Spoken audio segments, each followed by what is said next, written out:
চলে এসেছি আমাদের জগন্নাথ টেম্পল দীঘা। একদম এন্ট্রেন্সের মুখে দেখো মন্দির, পেছনে একদম কাছে মন্দিরে, যার জন্য দীঘাতে আসা। কারণ অনেক দিন ধরে ইচ্ছা ছিল জগন্নাথ টেম্পল দর্শন করা, তো আমরা অ্যাটলিস্ট চলে এসেছি। চলো তোমাদের ব্যাক ক্যামেরাতে দেখাই পুরো। এতটা বড় প্লেস নিয়ে কি বলবো। এই দেখো, এই যে মন্দির সামনে,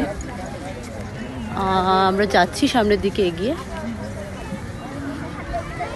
বাকি পুরো ক্যাম্পাসটা অনেক বড়, ক্যাম্পাসটা না মানে বিশাল বড়। তো খুব ভালো লাগছে ক্যাম্পাসটা, এত সুন্দর, এত বড় এলাকা নিয়ে মানে টেম্পলটা কি বলবো। চলো ভেতরে ফোন অ্যালাউ না, যতটা পারবো তোমাদের সাথে অবশ্যই শেয়ার করি। সত্যি সুন্দর, আর এত বড় ক্যাম্পাসে এত সুন্দর, মানে মানে এতটাই ভালো লাগছে যে তোমাদের শেয়ার না করে থাকতে পারলাম না। যতটা পেরেছি দেখাচ্ছি, কারণ ভেতরে মোবাইল অ্যালাউ না। ক্যাম্পাসটুকু আমি তোমাদের সাথে সুন্দর করে দেখাচ্ছি। আর টেম্পলটা একটু দেখিয়ে দাও ভালো করে।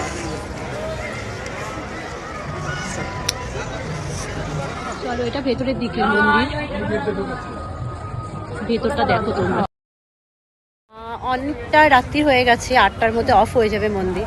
তো আমরা ভেতরটা দেখে এসেছি, দর্শন করেছি। ভেতরে তো ফোন অ্যালাউ না, তো বাইরে ক্যাম্পাসটাই এত সুন্দর। আর নেই, এত সুন্দর দেখতে, পেছনটা দেখো।